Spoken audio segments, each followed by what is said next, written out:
نحمده ونسلم على رسوله الكريم أما بعد فأعوذ بالله من الشيطان الرجيم بسم الله الرحمن الرحيم قال الله تعالى في القرآن المجيد والفرقان الحميد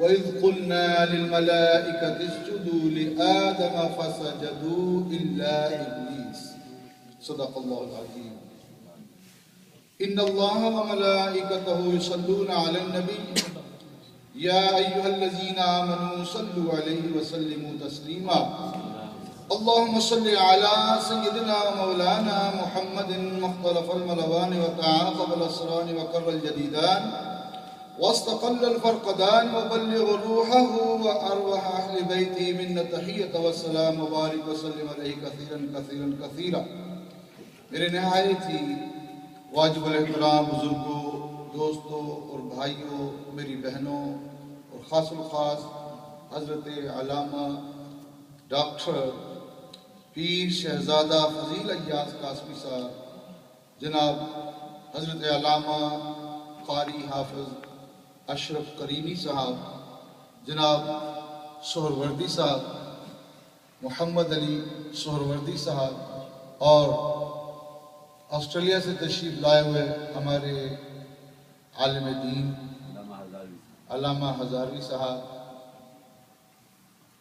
تمام شرکاء کو، سب کو بہت بہت مہربانہ السلام علیکم ورحمۃ اللہ وبرکاتہ۔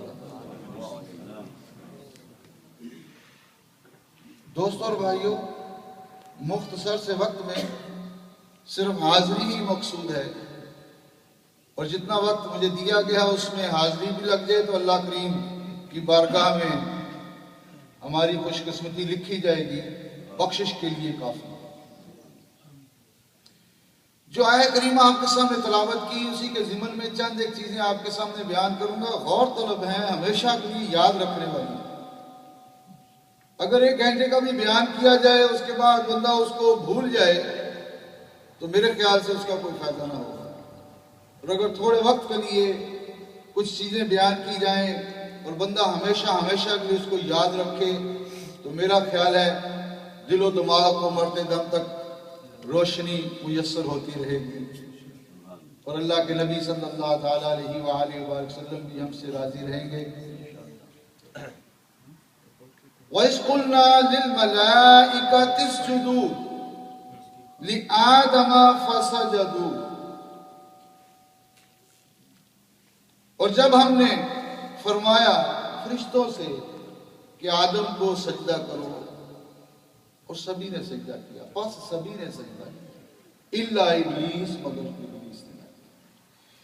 یہاں پہ ایک بات جو غور طلب ہے وہ یہ کہ پہلے تو ہم ملائکہ کے مقام کی طرف غور و فکر کرتے ہیں کہ اللہ کریم نے ملائکہ کو کیا مقام عطا فرمایا، اور وہ ملائکہ پھر سجدہ کر رہے ہیں آدم علیہ السلام کو، اور پھر آدم علیہ السلام کی باری آئی تو کس کا واسطہ دینا پڑا؟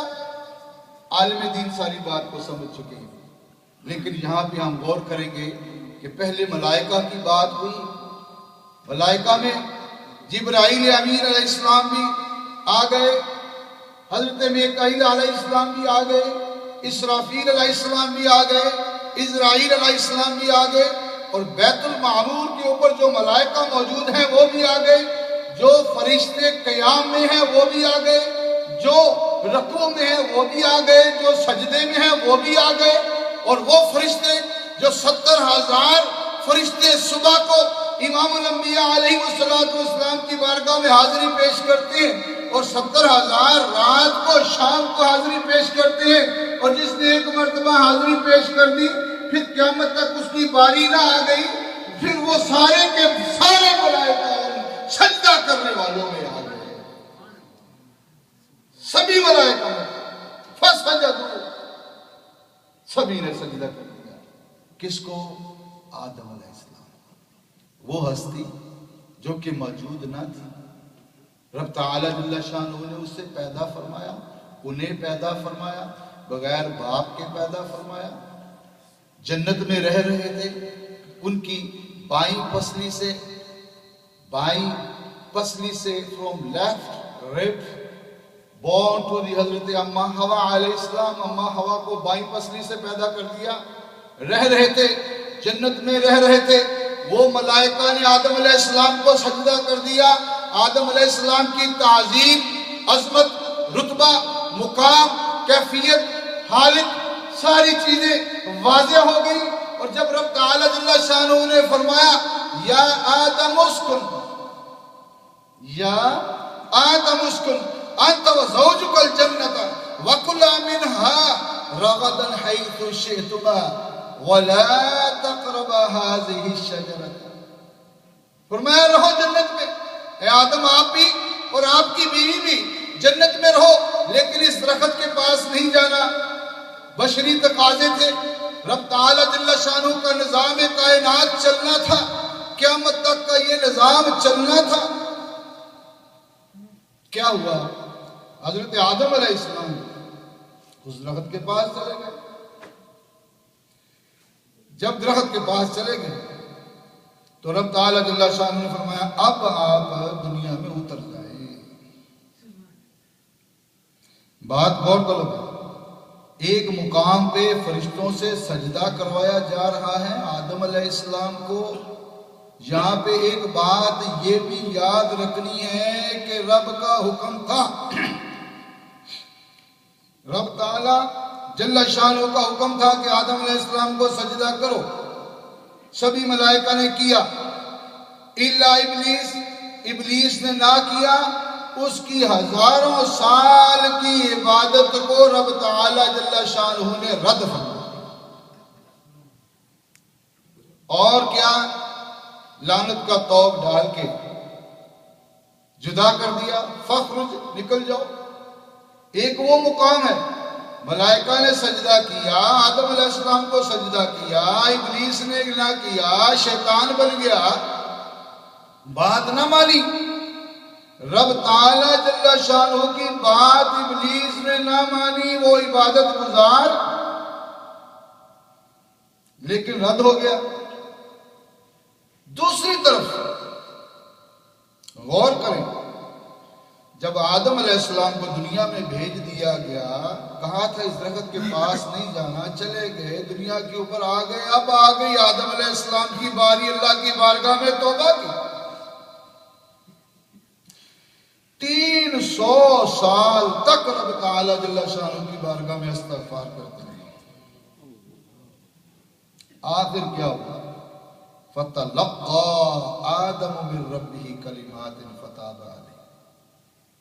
بس ہم نے سکھا دیے آدم علیہ السلام کو وہ کلمات کہ رب تعالی جل شانہ نے ان کی توبہ کو قبول فرمایا.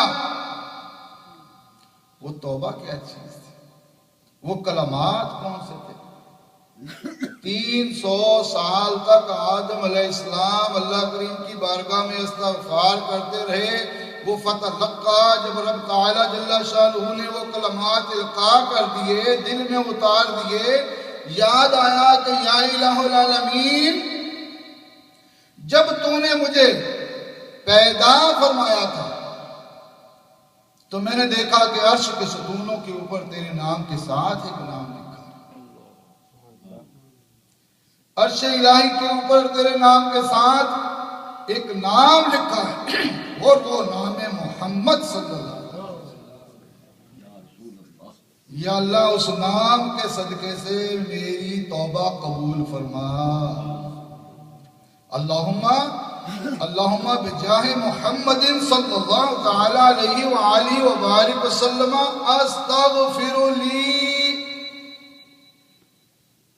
یا اللہ اس والضحیٰ کے مکھڑے کے صدقے جو عرش کے ستونوں کے اوپر تیرے نام کے ساتھ موجود تھا، جو عرش الہی پر تیرے نام کے ساتھ موجود تھا، جو در و دیوار کے اوپر تیرے نام کے ساتھ موجود تھا، اس نام کے صدقے سے میری مغفرت فرما دے.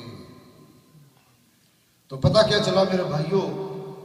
پتہ یہ چلا کہ آدم علیہ السلام کو سجدہ تعظیمی نہ کیا، عبادت گزار بھی رد ہو گیا، شیطان بن گیا۔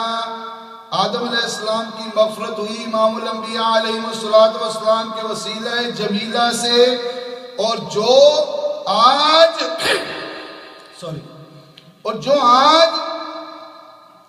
رسول اللہ صلی اللہ علیہ وآلہ وبارک وسلم کی تعظیم نہیں کرے گا، عزت نہیں کرے گا، احترام نہیں کرے گا، ان کے وسیلے کو نہیں مانے گا، پھر اس کا کیا حال ہوگا؟ پھر وہ بھی ساری کی ساری محنت ضائع جائے گی، وہ عبادت بھی، وہ چلے چھانٹے اور ہر چیز میں جتنی بھی محنت ہے ساری کی ساری رد ہو جائے گی۔ تو ہمیں اس مختصر سے وقت میں، کیونکہ میرا وقت ختم ہوا چاہتا ہے، پتہ یہ چلا کہ اگر رب تعالیٰ جل شانہ کی بارگاہ میں مقام چاہتے ہیں تو پھر گناہگار سے گناہگار بھی ہو۔ موسیٰ علیہ السلام کے وقت کا وہ گناہگار جس کو مرنے کے بعد لوگوں نے کوڑے کے ڈھیر کے اوپر پھینک دیا، رب تعالیٰ جل شانہ نے موسیٰ علیہ السلام کو وہی فرمائی، موسیٰ جاؤ میرے بڑے پیارے بندے کو کوڑے کے ڈھیر کے اوپر پھینک دیا ہے، انہیں اٹھائیں، نہلائیں، کفنائیں اور دفنائیں، ان کی تجہیز و تکفین کا انتظام کریں۔ موسیٰ علیہ السلام گئے، دیکھا یا اللہ یہ تو وہی بندہ ہے جو لوگوں میں مشہور تھا، گناہگار ہے، عیبی ہے، فریبی ہے، this person is a very criminal person، لوگ اس کی گواہی دے رہے ہیں۔ معاملہ کیا ہے، معاجرہ کیا ہے؟ حکم ربی تھا، گئے، نہلایا، کفنایا، دفنایا، آکے رب تعالیٰ جل شانہ کی بارگاہ میں ہم کلام ہوئے، یا اللہ معاملہ کیا ہے؟ ہاں موسیٰ یہ بات ٹھیک ہے، وہ گناہگار بھی تھا، اس میں عیب تھے، لیکن اس نے ایک روز کتاب تورات کو کھولا، اس میں میرے محبوب کا نام نامی اسم گرامی محمد صلی اللہ علیہ وآلہ وبارک وسلم لکھا تھا۔ اس شخص نے محبت سے اس نام کو چوم لیا، میرے محبوب کے نام کو چوم لیا، مقصود کائنات کے نام کو چوم لیا، میں نے اس کی ساری خطائیں معاف کر کے اس کو اپنا دوست بنا لیا۔ تو پتہ کیا چلا کہ اگر تعظیم نہیں تو عبادت بھی رد ہو جائے گی، اور اگر گناہگار بھی ہے لیکن دل میں امام الانبیاء علیہ السلام کی محبت ہے تو انشاءاللہ گناہ بھی معاف ہو جائیں گے۔ قُلْ إِن كُنتُمْ تُحِبُّونَ اللَّهَ فَاتَّبِعُونِي يُحْبِبْكُمُ اللَّهُ وَيَغْفِرْ لَكُمْ ذُنُوبَكُمْ وَاللَّهُ غَفُورٌ رَحِيمٌ۔ پیارے محبوب آپ فرما دیجئے کہ اگر تم اللہ کو دوست رکھنا چاہتے ہو تو مجھ سے محبت کرو، میری اطاعت کرو، میری فرما برداری کرو۔ ان سے فرما دیجئے مجھ سے محبت کرو، میری اتباع کرو، میری فرما برداری کرو۔ اس کا نتیجہ کیا نکلے گا کہ رب تعالیٰ جل شانہ تمہیں دوست رکھے گا، اور صرف دوست ہی نہیں رکھے گا، وَيَغْفِرْ لَكُمْ، اور وہ تمہیں بخش دے گا، ذُنُوبَكُمْ، تمہارے گناہ معاف فرما دے گا، وَاللَّهُ غَفُورٌ رَحِيمٌ، اور اللہ کریم بخشنے والا مہربان ہے، وَمَا عَلَيْنَا إِلَّا الْبَلَاغُ۔